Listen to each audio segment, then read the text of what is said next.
wouldn't think Christmas Eve to be a time for ghost stories, but here, in the offices of Ebenezer Scrooge and his long-dead partner, Jacob Marley, our ghostly tale begins. Let me say that old Marley was dead. This you must understand. Mr. Scrooge, sir, might I add some coal to the fire? Absolutely not. Coal costs money. Doesn't your coat keep you warm? Not really, sir. Then I suggest you buy a new one. But sir... Quiet, Mr. Cratchit. I assume you want the day off tomorrow. Yes, sir. Christmas is only once a year, sir. You think I'm gonna pay you for a day when you're not even working? You better be here even earlier the next morning. Scrooge's nephew arrived in the hopes of spreading cheer. Merry Christmas, Uncle. Bah! Humbug! Christmas a humbug? You don't mean it. I do. What reason have you to be merry? You're not wealthy. Come, dear Uncle, what reason have you to be so gloomy, you with all your riches? Bah! Humbug! What is Christmas but a time of wasting money on things you don't need? If I had my way, every idiot who goes about saying Merry Christmas would be boiled in their own pudding. Uncle! Nephew, you can celebrate the holidays in your way. Let me celebrate it in mine. But you don't celebrate it. Let me not celebrate it then. But take my advice, celebrating has done you no good. Many things do us good without making us rich. The holidays have never put a scrap of gold in my pocket. I believe I am all the better for celebrating. Yes, yes. Quiet, Mr. Cratchit, or you'll celebrate Christmas by looking for a new job. Don't be angry, Uncle. Have Christmas dinner with us tomorrow. Humbug! Well, why not? That's enough, nephew. Good day. So be it, but I shall keep my Christmas spirit till the end. Merry Christmas, Uncle. Merry Christmas, Mr. Cratchit. And a Happy New Year, Master Fred. Well, there's a ridiculous notion. Mike, with barely enough money to feed his own family. A crippled child, too. Talking about a Happy New Year. I must be mad.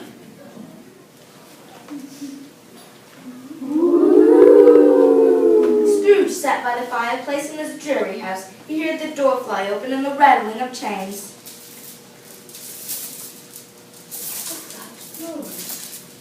Passing through the heavy door to Scrooge's chamber came a ghost with death-cold eyes. Its head wrapped in bandages, it had chains locked around its body. Oh, no. I'm not a man to be frightened by shadows. You don't believe in me? I don't. The ghost raised a frightful cry and shook its chains with an awful noise. Scrooge dropped to his knees and covered his face. Mercy, dreadful spirit. What is it you want with me? Much. I am the ghost of your partner, Jacob Marley. I must drag this chain and wander through the world forever. Woe is me! But why are you chained? Each link in this chain is a punishment for some kind deed I failed to do. Why did I not show charity? But Jacob, you were such a fine businessman. You made so much money. Again the ghost raised a cry and shook its chains. I should have been kinder, Ebenezer. Do you know the weight of the chain you are making? It was as long as mine 7 Christmas Eves ago. Do you know how long it must be now? But Jacob, what can I do about it? Hear me, Scrooge. You will be haunted by 3 spirits. Expect the first when the clock tells 1. Scrooge awoke to find the first ghost, a gentle spirit in a long white gown. I am the ghost of Christmas past. I will show you your life as it used to be. Rise and walk. They passed magically into Scrooge's past. The ghost and Scrooge was suddenly standing inside an old warehouse. Do you know this place? Know it? I held my first job here. Why, it's old Mr. Fezziwig. He was a decent man. Next to Mr. Fezziwig, Scrooge saw himself as a cheerful young man. It's Christmas Eve! Hello, everyone! Clear the floor for dancing and celebrating! Food was brought in. Music was playing.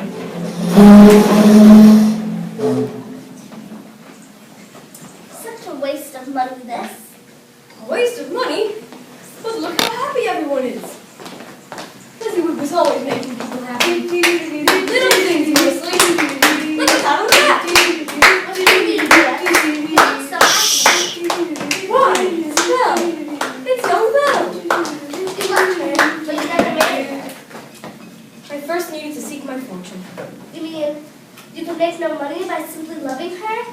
You have to seek wealth instead? Why do you torture me, spirit? Remove me from this place!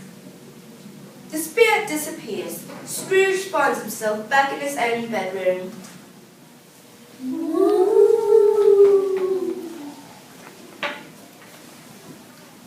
I am the ghost of Christmas presents. You've never seen the likes of me before. The second spirit was gigantic, and as grand as joyful as the season. Its eyes were clear and kind, yet they frightened Scrooge. Spirit, take me where you will. Let me learn from it. Look upon me. You and I will go and see things as they are now. Off with us, then.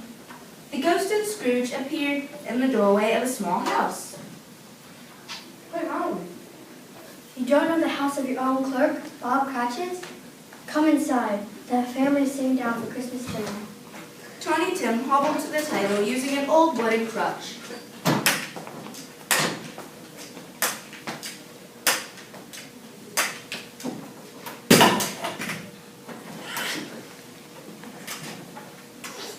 Mother, there never was such a grand goose as this. Splendid, my dear. A triumph.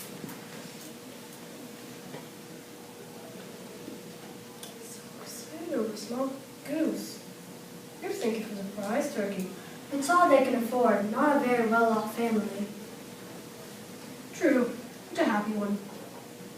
Look how pleased they are, especially that Tim. A toast to Mr. Scrooge, the founder of our feast.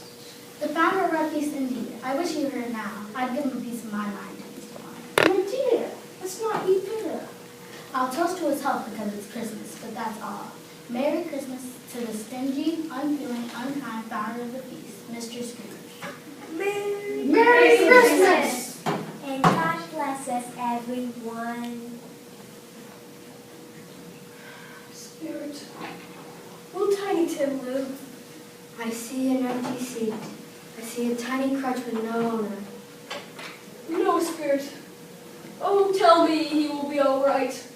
If there is no change in his surroundings, then the child will die. Scrooge looks sad as the ghost vanishes. Suddenly, another ghost appears. The third phantom was cloaked in a black robe. Nothing could be seen of him except one outstretched hand. Are you the ghost of Christmas yet to come? The ghost didn't answer. It pointed its long, bony finger into the night. Spirit, I fear you more than the others. The spirit took Scrooge to a lonely cemetery that was covered in weeds. A coffin is being lowered into the ground. Whose funeral is this? Why is no one here to mourn? Spirit, tell me, did anyone in this town care for this man? When did he die? Last week, What was the matter with him? empty heart, I suppose. What good his money did for him. Not a single person to mourn him. Think of all the money you saved for such a cheap funeral. The phantom pointed towards the gravestone. Before I look, Spirit, tell me, can this future be changed? The spirit gave no reply. Scrooge trembled. He looked upon the gravestone and read the words. Ebenezer Scrooge. No, Spirit. Can I still erase the name written upon this stone? I am a different man. I am a more kind and generous. I will always honor the Christmas spirits in my heart. When Scrooge awoke, he was so happy to see the daylight that he laughed out loud. For a man that had been out of practice for so long, it was a splendid laugh. He opened his window and called to a boy. Boy, what day is it? Today? Why, it's Christmas Day. Christmas Day. Why, I haven't missed it. Do you know the giant prize turkey hanging outside the butcher's window? The one that's as big as I am? Yes, I will pay you to go and fetch it for me. Yes, sir. Merry Christmas, sir. Merry Christmas! Send it to Bob Cratchit's. You won't even know who sent it. And then I'll make it just in time for Fred's dinner. Scrooge spent the rest of the day spending Christmas cheer and joyfully sharing his wealth. Scrooge arrived early the next morning. Cratchit entered, shivering from the cold. Mr. Cratchit, you're 18 and a half minutes late. It won't happen again, sir. But we were making merry rather long last night, sir. It's only once a year. I'll tell you what, my friend, I'm not going to stand for this any longer. Poor Bob Cratchit was certain he was about to be fired. And therefore, I'm doubling your salary. Cratchit was stunned. Merry Christmas, Bob. A merrier Christmas than I've ever given before. And your salary's just a start. I will assist your struggling family in any way I possibly can. And little Tim, he will get whatever he needs. So, add some more coal to the fire. I swear before you dot another I, let's have more coal! Scrooge was better than his word. He became as good as a man and as good as a friend the city knew. It was always said if any man knew how to celebrate Christmas, it was Ebenezer Scrooge.